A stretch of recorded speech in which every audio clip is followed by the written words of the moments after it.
Welcome back to the Stronger by Science channel. I am Dr. Pak, and today we're talking about reps in reserve and how you can perfect your ability to gauge repetitions in reserve.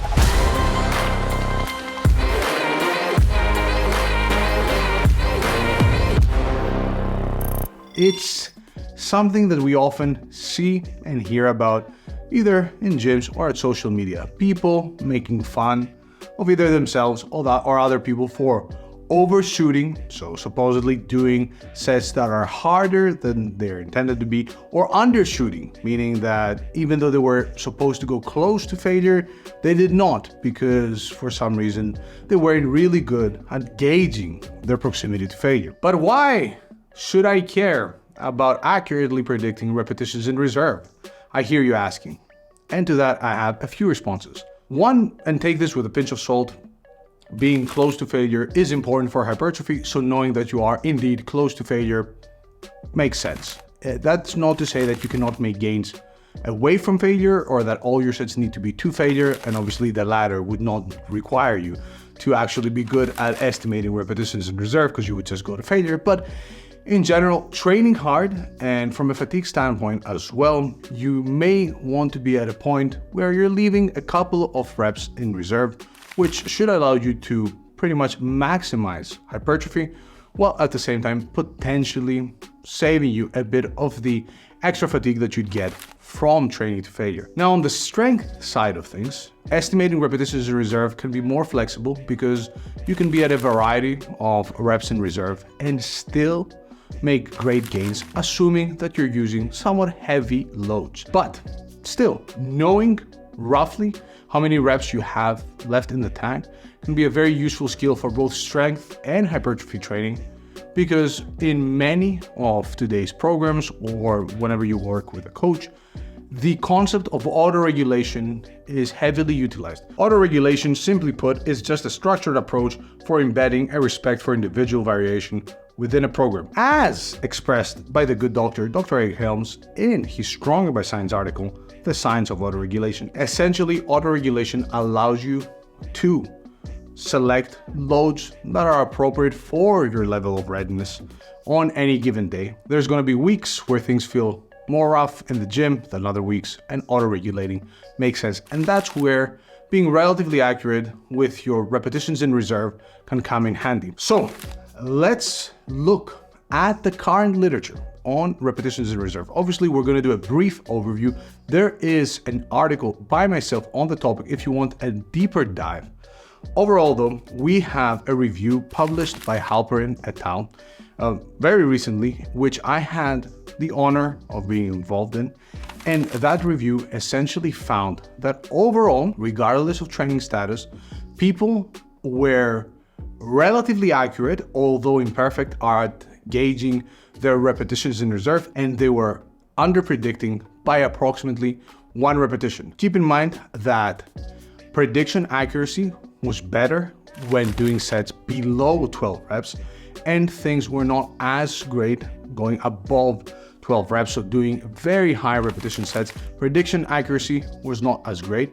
But overall, and again, regardless of training status, individuals, at least in the design of the studies that were included in that review, which I will touch on in a second, they were relatively accurate with their predictions and were just off by approximately 1 repetition. Now, keep in mind that in these studies, we're talking about mostly acute designs where individuals are either directly informed that they will have to guess repetitions in reserve, or there are some exceptions. There is at least one deception study that I know of where participants did not really know that they were actually estimating the repetitions in reserve, but we're talking about studies where participants are not being followed for a bunch of time and they're required to consistently guess the repetitions in reserve, and then we see whether that has an effect on their long-term strength and hypertrophy adaptations. But rather, we're talking about studies where people are in a lab and they're being asked to estimate the repetitions in reserve while taking a set to failure, usually asked at different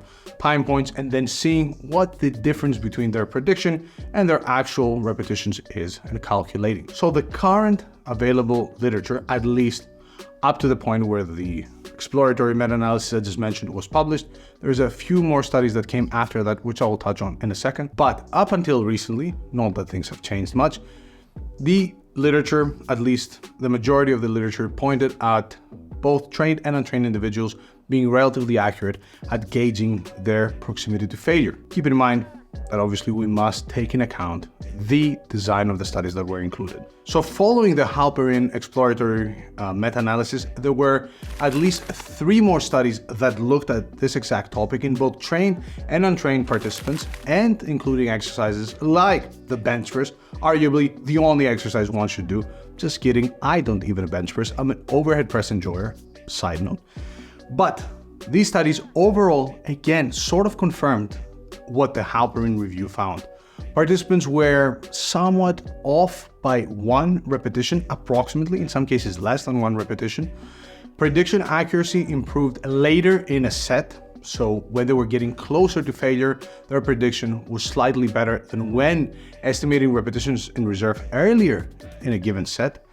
And training experience did not seem to make much of a difference. Interestingly, in addition to the evidence on trainees being relatively accurate at predicting their repetitions in reserve regardless of training status, there was a study that looked at coaches and whether they were able to predict, to accurately gauge the proximity of failure of trainees by using video footage, which is pretty much what most online coaches do. And overall, results were again somewhat similar to the studies that looked at trainees and their prediction accuracy. More specifically, coaches were more accurate at predicting reps in reserve later again in a given set. So when they were watching a set, they made prediction at different points, and when they made predictions closer to the end of the set, they were more accurate, and they were again slightly off when making predictions at 90% of 90% as far as the completion of the set goes, at the 90% point. They were again off by approximately 1 repetition. So overall, trainees are relatively good at predicting their repetitions in reserve, slightly off by 1 rep, and that prediction accuracy increases when those trainees perform sets below 12 repetitions. And interestingly, as a bonus, coaches are also relatively accurate when making predictions closer to the end of a set versus at the beginning of a set, but are also imperfect in their ability to gauge repetitions in reserve. And again, that study that looked at coaches specifically, had hundreds of coaches that were certified coaches that took part. So what does this all mean for you? Now, overall, it's likely that you're not as bad as some may have made you think, or you may think, at gauging repetitions in reserve. You may have thought that you were pretty good, so you have been officially science confirmed. But you're probably relatively good at predicting your repetitions in reserve. On average, that's what the data shows on both trained and untrained individuals.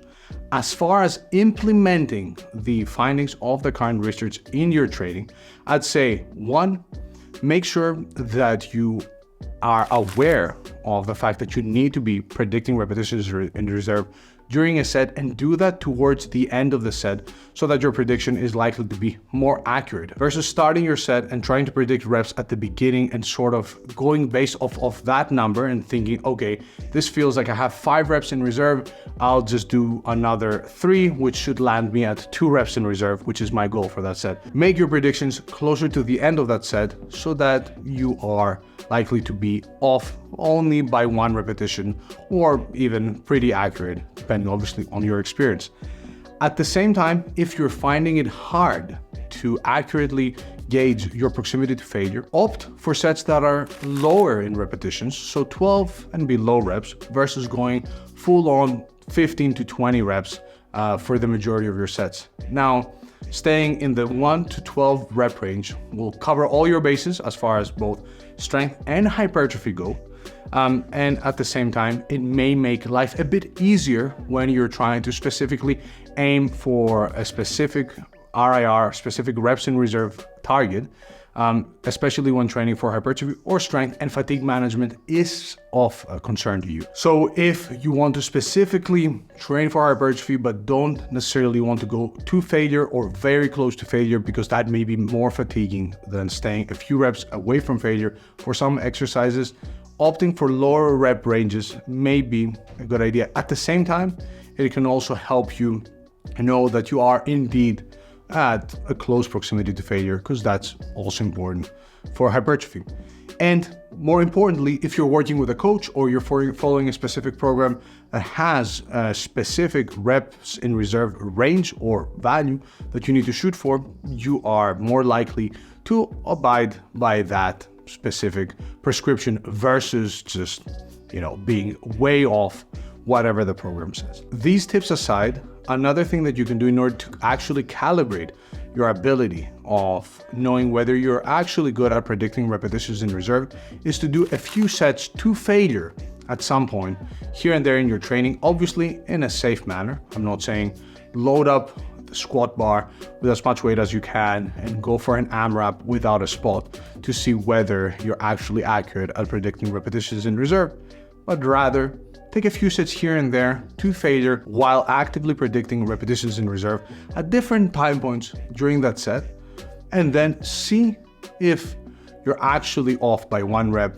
as the research seems to suggest that most people on average are, or whether you're bang on as far as your prediction goes, or whether you might need to be pushing things a bit more because you're actually off by 3 reps. So overall, estimating repetitions in reserve does not seem to be that complex of a topic or something that is very hard for you to master. Follow the tips that I just mentioned, and at the same time, feel reassured based on the current evidence that you're probably not as off as you may think that you are when it comes to accurately predicting your repetitions in reserve.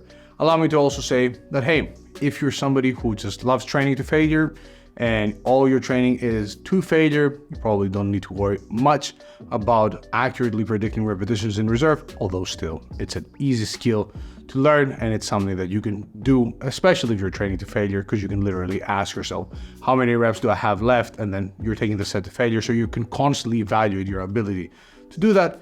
Or if you're a strength athlete who's working specifically with a percentage-based program, and that is the way you like to do things, obviously following that program is still going to be fine, even if you're off on any given day. But knowing how close you are to failure can make things much more flexible as far as your training goes. It can allow you to use the concept of auto-regulation, and in general, it can make life as a lifter a bit easier. Thank you so much for watching. Make sure to check out the article on the topic if you want a deeper dive. And at the same time, don't forget to check out the Stronger by Science podcast for proper deep dives in the form of an audio podcast where myself, Milo Wolf, and Greg Knuckles go over a bunch of different topics in great detail, sometimes too much detail. Check out strongerbyscience.com/coaching for an evidence-based coach that can help you get to your goals. And obviously, check strongerbyscience.com for articles and other cool stuff. Thank you so much. Like, subscribe. I think I said that already, but do it again. Unsubscribe and resubscribe. Don't unsubscribe. That actually is a bit of a risky recommendation. Just hit the bell icon, hit the notification icon, leave a comment, and thank you so much for watching. Peace.